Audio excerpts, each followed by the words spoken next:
अस्सलाम वालेकुम नाज़रीन, 4 TV कश्मीर में आप सभी का खैर मक़दम है। मैं हूं सैयद बाकर। सबसे पहले 4 TV कश्मीर की सुर्खियों पर एक नज़र।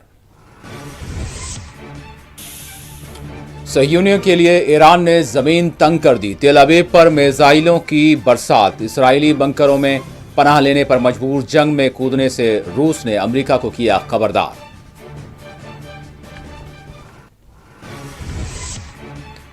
ईरान में फंसे हुए कश्मीरी तलबा का पहला ग्रुप वतन वापस। घर वालों ने ली राहत की सांस।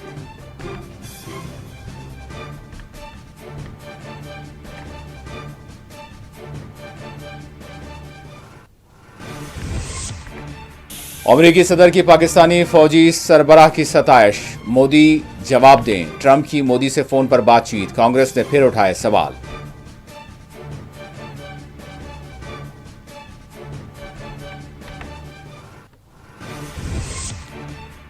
मरकजी वजीर सयाहत शेखावत ने की वजीर आला उमर अब्दुल्ला से मुलाकात। जम्मू कश्मीर में शोबे सयाहत के फरोग पर की बातचीत।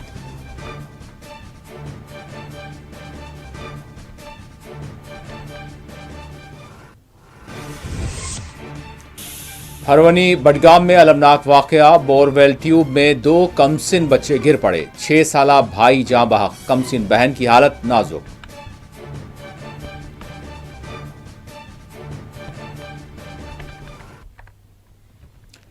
जम्मू कश्मीर की खबरों से कबल रुख करते हैं खलीज अरब व खलीज फारस का। ईरान व इसराइल जंग का एक हफ्ता मुकम्मल हो चुका है। इसराइल के ईरान में होने वाले दहशतगर्दाना हमले के बाद ईरान की जानिब से इसराइल पर शुरू किए गए हमले बदस्तूर जारी हैं। इसराइल पर न सिर्फ हमले जारी हैं बल्कि हमलों में इंतहाई शिद्दत पैदा हो चुकी है। नाजायज़ इसराइल का मरकजी शहर तेल अवीव ईरान के शदीद हमलों की जद में है।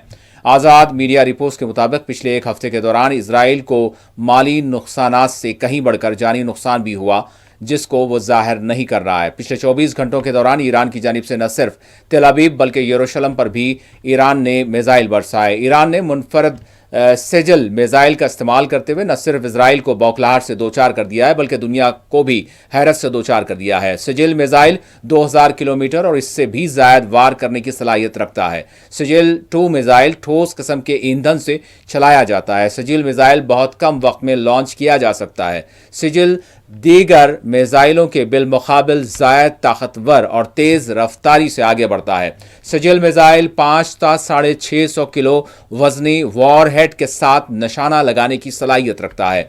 इसराइल के तेल अवीव समेत दीगर इलाकों में दहशत का माहौल बना हुआ है। न सिर्फ आम इसराइली बल्कि इसराइली फोर्सेस और दीगर यानी इंटेलिजेंस ओहदेदार भी जेर ज़मीन बंकरों में पनाह लेने पर मजबूर है। ईरान की जानिब से वक्फे से सुबह, दोपहर, शाम और रात के औकात मिसाइल्स और ड्रोन्स के जरिए इसराइलियों की नींदें ईरान ने हराम कर दी हैं। हर थोड़ी देर में तेल अवीव में खतरे के सायरन बज रहे हैं। दूसरी जानिब इसराइल की जानिब से तेहरान पर भी हमले किए गए। इसराइल ईरान जंग ने आलमी सियासी सतह पर यानी आलमी सतह पर सियासी माहौल को भी हंगामी तौर पर सरगर्म कर दिया है। अमेरिका की जानिब से ईरान को दी जाने वाली सख्त धमकियों के बाद समझा जा रहा है कि अमेरिका ईरान पर इसराइल पर ईरान पर हमला कर सकता है और इसराइल की मदद में वो रास्त तौर पर सामने आ सकता है और ईरान पर हमला किया जा सकता है। ईरान ने अमेरिका को खबरदार करते हुए कहा है कि वो अमेरिकी अड्डों और मफादात को हमले के नतीजे निशाना बनाएगा। इसी दौरान रूसी सदर ने अमेरिका को खबरदार किया है कि वो इस जंग में न उतरे।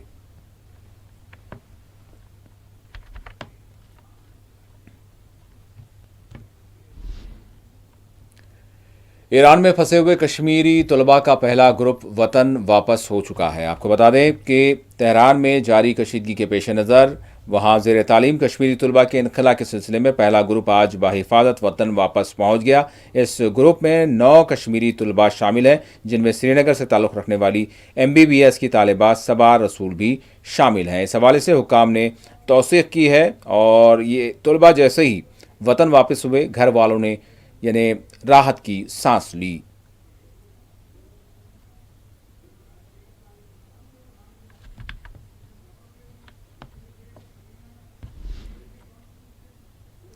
ट्रंप की जानिब से हिंदुस्तान और पाकिस्तान के दरमियान जंग बंदी करवाने का दावा किया गया, जिस पर फिर एक मरतबा कांग्रेस ने सवाल खड़ा किया है।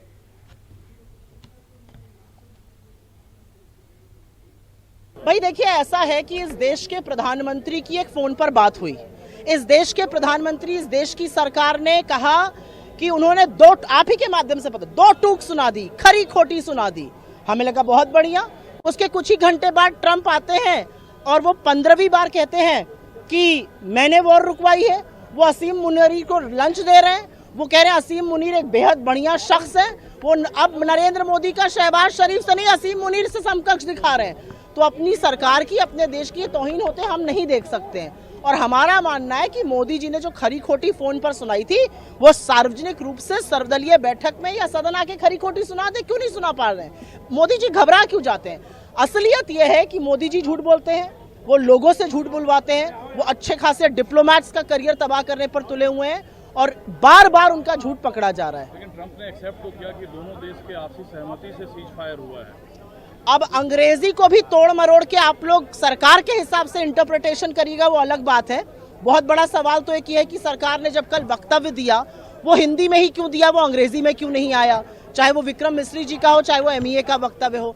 अब आप लोग ट्रंप ने कहा मैंने वॉर रुकवाई है, ट्रंप ने कहा मैंने ट्रेड डील पर बात करी है, मैंने मोदी से बात करी है।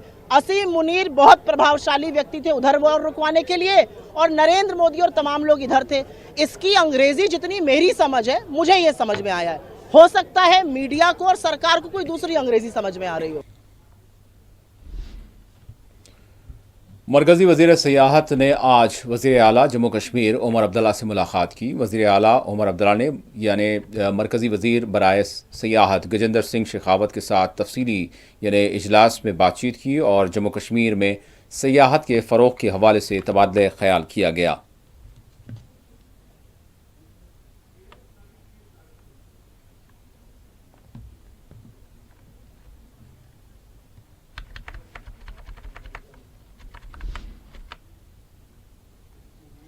वज़ीर आला उमर अब्दुल्ला ने वंदे भारत ट्रेन के ज़रिए वो कटरा पहुँचे। आपको बता दें कि जम्मू कश्मीर के वज़ीर आला उमर अब्दुल्ला ने जुमेरात को हाल ही में लॉन्च की गई वंदे भारत एक्सप्रेस के ज़रिए श्रीनगर से कटरा रवाना हुए। इस दौरान इनके मुशीर नासिर असलम वानी भी इनके हमरा रहे। एक अहदेदार ने बताया कि आज सुबह उमर अब्दुल्ला यहाँ नौगाम रेलवे स्टेशन पर वंदे भारत ट्रेन में सवार होकर कटरा के लिए रवाना हुए। उन्होंने कहा कि वो कटरा से जम्मू जाएंगे। ज़ायद अज एक हफ्ता कबल उमर अब्दुल्ला के वालिद और नेशनल कॉन्फ्रेंस के सदर डॉक्टर फारूक अब्दुल्ला भी इसी ट्रेन के ज़रिए कटरा रवाना हुए थे। इनका इस मौके पर कहना था कि ट्रेन में सफ़र करने के दौरान मुझे खुशी हुई है और इस खुशी को वो बयान नहीं कर सकते, अल्फाज इनके पास नहीं हैं।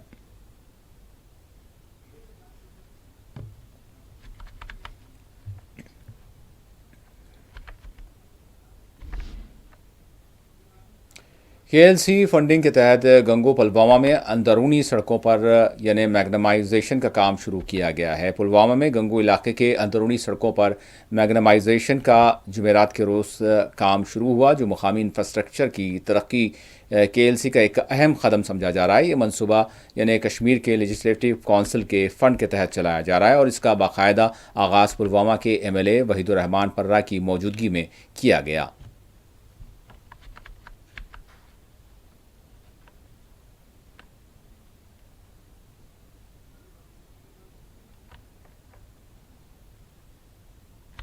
पहले हमारी कोशिश होगी, खासकर गोंगू जैसे कुछ गांव है वहाँ पे जो इम्पोर्टेंट इश्यूज है, चाहे वो सड़क हो, पानी हो, उसके रिलेटेड पूरा रिव्यू भी किया कुछ दिन पहले एडमिनिस्ट्रेशन ने। और हमारी भी कोशिश है कि मुहर्रम से पहले यहाँ तैयारियाँ पूरी होनी चाहिए। उस पुलवामा से श्रीनगर या अवंतीपुरा की तरफ या इंटीरियर रोड्स जो है टाउन के, तो 444 जो हमारा है, इन सब सड़कों पर इंशाल्लाह इस साल काम शुरू भी होगा और कंप्लीट करने की भी हमारी कोशिश होगी। तो इंशाल्लाह ये कुछ इंपॉर्टेंट इश्यूज़ है जिन पे हमारा फोकस है पिछले कई दिनों से, और कोशिश कर रहे हैं एडमिनिस्ट्रेशन के साथ साथ जो DC साहब के सपोर्ट से, यहाँ एक्जिम साहब के सपोर्ट से, जो भी कंसर्न डिपार्टमेंट्स हैं उनको साथ लेके चल के हम कोशिश करेंगे कि पुलवामा में बेसिक अम्यूनिटीज़ के मसाइल हल हो। हमने अवंतीपुरा साइड से शुरू किया है, पदगामपुरा गोरीपुरा साइड से, और गोंगू में और टाउन के पेरिफेरीज में जो 444 के आसपास यहाँ जो नया हाईवे बन रहा है चाटपुरा के पास। तो कोशिश ये है कि जो मेन इंपॉर्टेंट लाइफलाइन रोड्स है और इंटीरियर्स भी है वो कनेक्ट और मैग्नेमाइज अच्छे तरीके में होने चाहिए। इसी दौरान वहीदुर रहमान पर्रा ने रिजर्वेशन के मामले पर भी अपना रद्द-ए-अमल दिया। आपको बता दें कि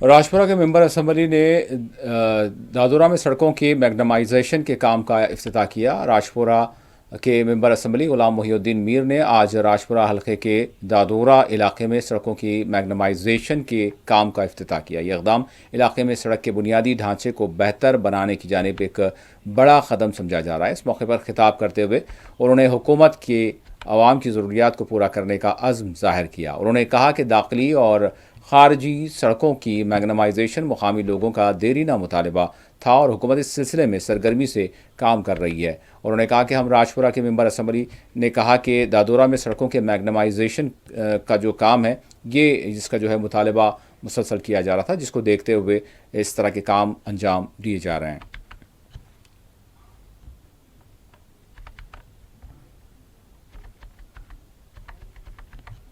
चैनल की वसातत से कि जो मार्च के बाद अप्रैल के बाद यहाँ काम शुरू हो जाएंगे, चाहे वो मैग्नामाइज करने रोडों को है वो काम है, रोडों को अपग्रेड करना है या पुल बनाने है और कोई काम करना है वो उनकी शुरुआत हो जाएगी। मैंने आपको आज तो ये पहली बार हम यहाँ डोडरा में जो हमें यहाँ ये इस रोड को मैग्नामाइज करना है, न सिर्फ ये काम बल्कि आइंदा आप देखोगे अनकरीब कल या परसों हम उधर जो पकरपोरा निवा ये जो पकरपोरा निवा रोड है उस पर भी शुरुआत हो जाएंगी। हर एक रोड पर शुरुआत हो जाएंगी। डोडरा में ये रोड है और उसके साथ ही पार में जो एक रोड लिंक रोड जाता है उस पर भी मैग्नामाइज हो जाएगा। मुरन में रोड मैग्नामाइज हो रहे हैं।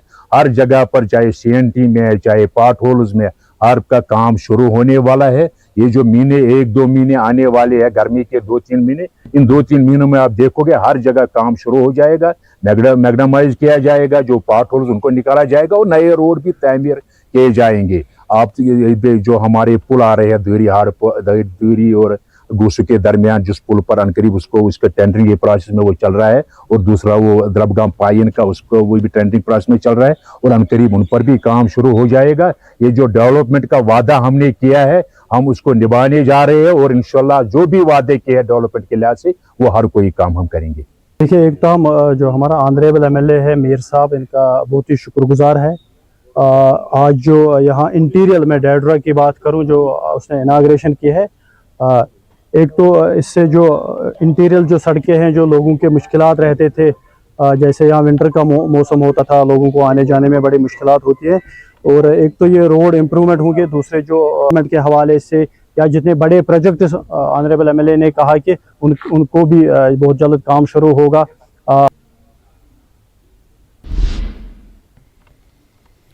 और अब मौसम की सूरत हाल का जायज़ा लेते हैं। आपको बता दें कि मौसम इंतहाई गर्म और खुश्क बना हुआ है। टनल के आर पार शदीद गर्मी की लहर के बीच श्रीनगर में 35.2 डिग्री के साथ यानी रिकॉर्ड तरीन गर्म दिन जो है दर्ज हुआ, जबकि कुपवाड़ा में दिन का दर्ज हरारत 34 डिग्री से भी ज़्यादा दर्ज किया गया है। उधर कई रोज़ से जारी शिद्दत की गर्मी के दरमियान महकमा मौसमियात ने पेश ख्यासी की है कि आइंदा 3 दिनों के दौरान यानी बारिशें होंगी और गर्मी की जो लहर है और शिद्दत है इसमें कमी आएगी।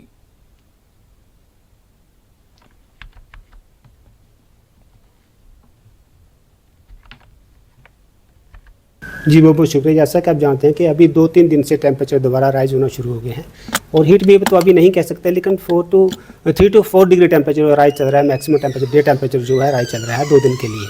आज और कल ये टेम्परेचर जैसा ही रहेगा जैसा भी चल रहा है, थोड़ा हार्ड रहेगा वेदर, तो हीट वेव भी 1-2 जगह 3 जगह होने के चांसेस हैं। 21 से फिर एक बर्ड स्पेल आ रहा है, 21 से लेकर 25 तक लाइट टू मॉडरेट रेन, ब्लिक, थंडर शावर होने के चांसेस हैं और गस्ती विंड 40 to 50 किलोमीटर चलने के चांसेस भी हैं।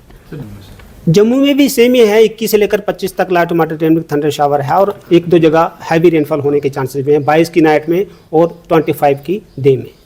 जी अभी तो कल थोड़ी बहुत रेन हुई है, 0.2 मिलीमीटर रेन हुई पहलगाम में, तो अभी नॉर्मल टेम्परेचर चल रहा है, नॉर्मल से 3-4 डिग्री ज़्यादा चल रहा है, लेकिन इतना हीट वेव नहीं है कि उसमें काफ़ी परेशानी आएगी। थोड़ा सा ह्यूमिड है तो लगता है कि हमें गर्म है, इतना गर्म नहीं हुआ है अभी 33.2 डिग्री टेम्परेचर श्रीनगर में चल रहा है अभी इस टाइम, तो 34 to 35 डिग्री आज श्रीनगर का टेम्परेचर जाने के चांसेस हैं। हाँ जी, 21 से 25 तक हमने दिया हुआ है कि स्ट्रांग विंड चलने के चांसेस है, लेकिन कुछ जगह पे, सब जगह पे स्ट्रांग विंड चलने के चांसेस नहीं है। उसकी स्पीड जो है 40 to 50 किलोमीटर होगी। ज़्यादा नुकसान इतना नहीं हो सकता है, लेकिन कहीं कहीं ज़्यादा हो सकता है। ऐसा नहीं है कि हर जगह ही इतनी विंड चलेगी। उनका यही है कि 21 से 25 तक जो है थोड़ा सा स्प्रे वगैरह करनी है और टाइम के मुताबिक करें, देख के करें, या इन्फॉर्मेशन लेके ही वेदर डिपार्टमेंट से करें ताकि उनका कोई नुकसान ना हो। अदरवाइज आज और कल कुछ भी कर सकते हैं। और इधर कोकरनाग में भी सयाहों की आमद का सिलसिला शुरू हो चुका है। आपको बता दें कि पहलगाम हमले के बाद, दहशतगर्दाना हमले के बाद कश्मीर के शोबे सयाहत को बड़ा नुकसान पहुंचा था और शोबे सयाहत बुरी तरह से मुतासिर हुआ था। ताहम अब कई एक जो सयाहती मकामात हैं वहाँ पर फिर एक मरतबा सयाहों की आमद का सिलसिला शुरू हो चुका है। ये तस्वीर कोकरनाग की हैं।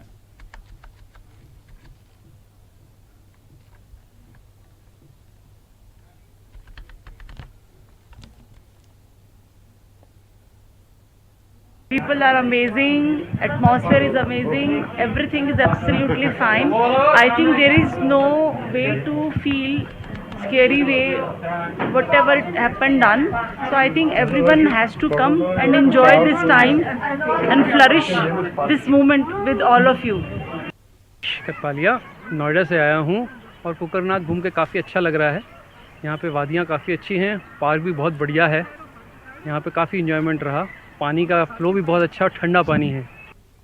बात ये है कि कोकरनाग जो है ये एक सिर्फ गार्डन ही नहीं है, ये एक टूरिस्ट एरिया है, एन इंडिपेंडेंट टूरिस्ट डेस्टिनेशन। मैंने 14 जून को यहाँ ज्वाइन किया। मैंने जब यहाँ मीटिंग की कमिश्नर मैडम के साथ, सेक्रेटरी टूरिज़म केशा गल्दी के साथ सेक्रेटरी में, तो मुझे पता चला कि यहाँ एक बड़ा और जामे खाका खींचा गया है, लेकिन उस खाके को we need to put blood and flesh into this skeleton to make it a working person. एक वर्किंग बॉडी बनाने के लिए इसका मतलब ये है कि 45 किस्म की यहाँ इंफ्रास्ट्रक्चर फैसिलिटीज़ बनाई गई हैं, जिनको प्रॉपरली फंडिंग आई है, उनको डेवलप करने की ज़रूरत है और उनको इंडिपेंडेंटली एक एक काम को उठाकर उसको रिफर्बिश करने की ज़रूरत है। नाज़रीन, जम्मू कश्मीर से हमारे करस्पॉन्डेंट शबनम फैयाज इस वक्त हमारे साथ जुड़ चुके हैं। हम सबसे पहले इनसे ये जानेंगे कि ईरान में जो फंसे हुए तलबा थे, इनका पहला ग्रुप जिस तरह से वतन वापस हुआ, जिसके बाद यकीनन घर वालों ने राहत की सांस ली है। शबनम, अस्सलाम वालेकुम। वालेकुम अस्सलाम। जी शबनम, मैं जानना चाहूँगा सबसे पहले जिस तरह से ईरान में जो सूरत हाल बन आई है, चूँकि कश्मीर के बहुत बड़ी तादाद में तलबा ईरान में जो है तालीम हासिल करते हैं, आला तालीम और मेडिकल की तालीम, तो इस एतबार से एक बड़ी राहत मिली है। जी शबनम। बिल्कुल, जब ये जंग शुरू हुई और इस्राइल ने जो आम लोगों पे जो है वो बमबारी शुरू की, उसको देखते हुए जंग के पेश नजर यहाँ के जितने भी बच्चे हैं उनके वालिदैन बेहद वो परेशान रहे, उनमें तशवीश की लहर दौड़ गई और उन्होंने जहाँ जम्मू कश्मीर हुकूमत, लेफ्टिनेंट गवर्नर इंतजामिया और साथ साथ उन्होंने मरकजी सरकार से भी अपील की कि जो वहाँ पे तलबा है, तालिबात हैं, उनकी सही सलामती के साथ वतन वापसी हो और उनको वहाँ से उस जंगज़दा इलाके से निकाला जाए। और जो मरकजी सरकार है उन्होंने भी बहुत जल्द इस पर इक़दाम उठाए और ये अपील चीफ मिनिस्टर ने की थी, ये अलजी ने की थी और साथ साथ अवाम ने की थी।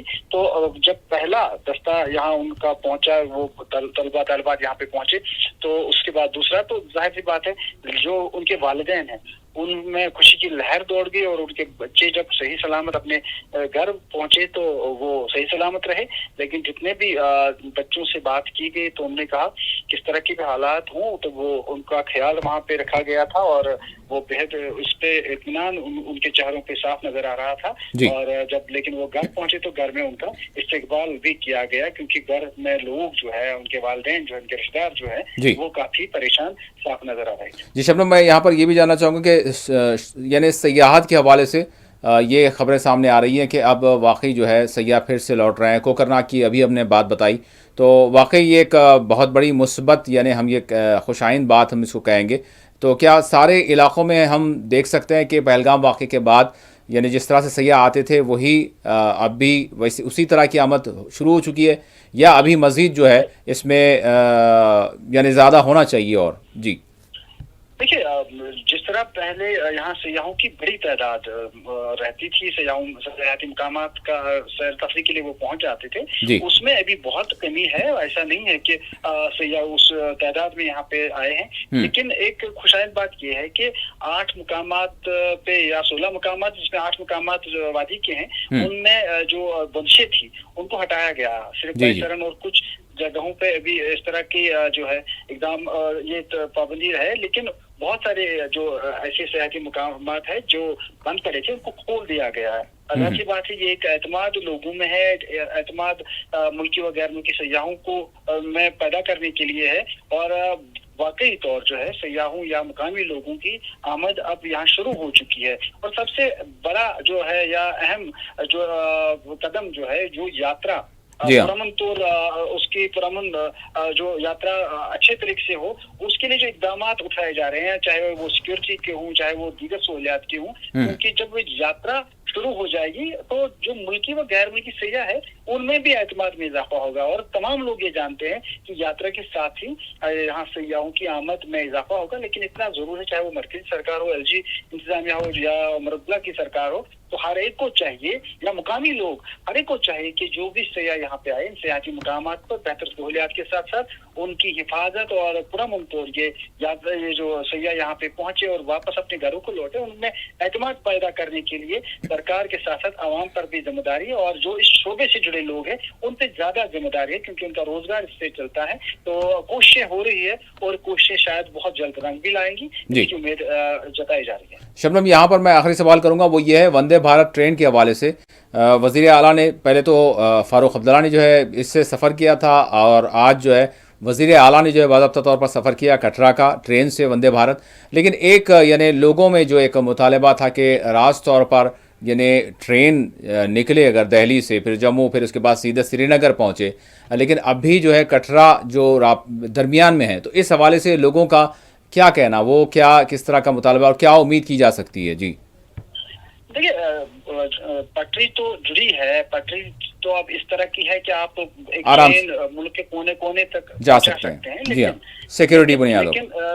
लेकिन बहुत से ऐसे जो सरकार जानती है, जो खुफिया इदारे जानते हैं, जो सिक्योरिटी फोर्सेस जानती है, जो इस टेक्निकली तौर इस चीज को देखते हैं, तो उनको बहुत से लवाजमात अभी भी पूरे करने होंगे। तो जाहिर सी बात है, लोगों को इसमें बड़ी जल्दी नहीं दिखानी चाहिए कि लोग अब ये कहें कि नहीं अब इसको पूरा जो मुल्क के साथ जोड़ा जाए, कश्मीर में या इसमें सफर करने के लिए लोग चढ़े, मुसाफिर चढ़े और वो दिल्ली या दीगर मुल्क के कोने कोने तक पहुंच जाए, इसमें वक्त लग सकता है। एक जमाना ऐसा भी था जब सड़क 6 महीने बंद ही रहती थी, जब 24 या 12 घंटे वहाँ जम्मू तक लगते थे। आज अगर ट्रेन जुड़ी है, ये एक बड़ा कारनामा है, इसको हमें इसका शुक्रगुजार रहना चाहिए, चाहे वो मरकजी सरकार हो, चाहे जम्मू कश्मीर की सरकार हो। लेकिन सरकार को या रेलवे महकमे को इस तरह की मोहलत दी जानी चाहिए कि वो उन लवाजमात को पूरा करे। वो जो भी कदम उठाते हैं वो सिर्फ और सिर्फ आवाम के जानमाल की हिफाजत के लिए होते हैं। ऐसा नहीं है कि आप डब्बे में जाके सफर करें, आपको ये हुकाम को ये देखना पड़ता है कि कहीं किसी के जान को कोई खतरा तो नहीं है, कोई माल का कोई खतरा नहीं है। लेकिन जब फिर ऐसे वाकयात पेश आते हैं, फिर जो यही लोग सड़कों पे निकलते, चाहे मरकजी सरकार हो, यहाँ की इंतजामिया हो, उमरदुल्ला की सरकार, उनके खिलाफ बोलना शुरू कर देते हैं। तो जाहिर सी बात है, ये एक बड़ा कारनामा है, बड़ा फैसला है। इसके लिए वक्त का इंतजार, जब इतने बरस इंतजार किया और भी इंतजार कुछ पल, कुछ महीने, कुछ दिन करने चाहिए, तो ताकि बेहतर तौर आवाम की जानमाल की हिफाजत के साथ ये सफर जो है कश्मीर से कन्याकुमारी तक मुमकिन हो सके। बहुत शुक्रिया शबनम, आपने अपडेट किया, थैंक यू। नाज़रीन, बात करते हैं कि किस तरह से यानी वस्ती कश्मीर के बडगाम में बोरवेल में 2 कमसिन बच्चे बोरवेल की ट्यूब में गिर पड़ने के नतीजे एक की जान चली गई, जबकि दूसरी जो है लड़की है वो ज़ख्मी है।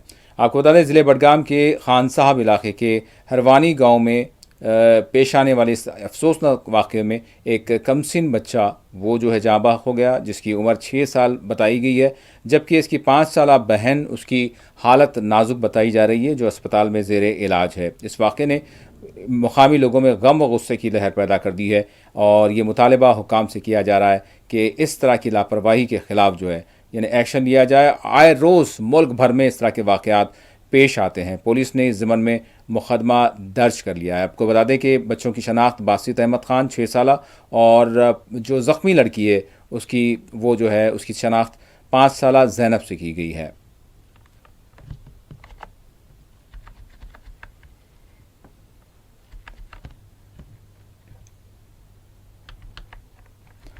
आखिर में सुर्खियों पर एक और नजर। सहयूनियों के लिए ईरान ने जमीन तंग कर दी। तेल अवीव पर मिसाइलों की बरसात। इजरायली बंकरों में पनाह गुज़ीर। जंग में कूदने से रूस ने अमेरिका को किया खबरदार।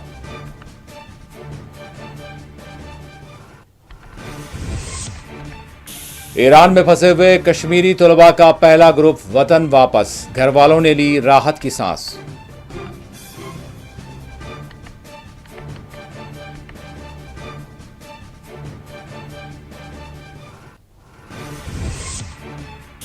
अमेरिकी सदर ने की पाकिस्तानी फौजी सरबराह की सताइश। मोदी जवाब दें। ट्रंप की मोदी से फोन पर बातचीत। कांग्रेस ने फिर उठाए सवाल।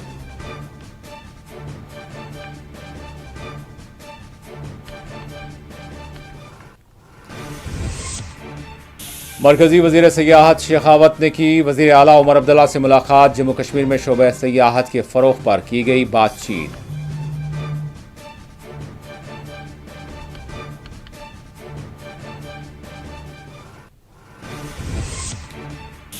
और हरवनी बडगाम में अलमनाक वाकया। बोरवेल ट्यूब में 2 कमसिन बच्चे गिर पड़े। 6 साला भाई जां बहक। कमसिन बहन की हालत है नाजुक।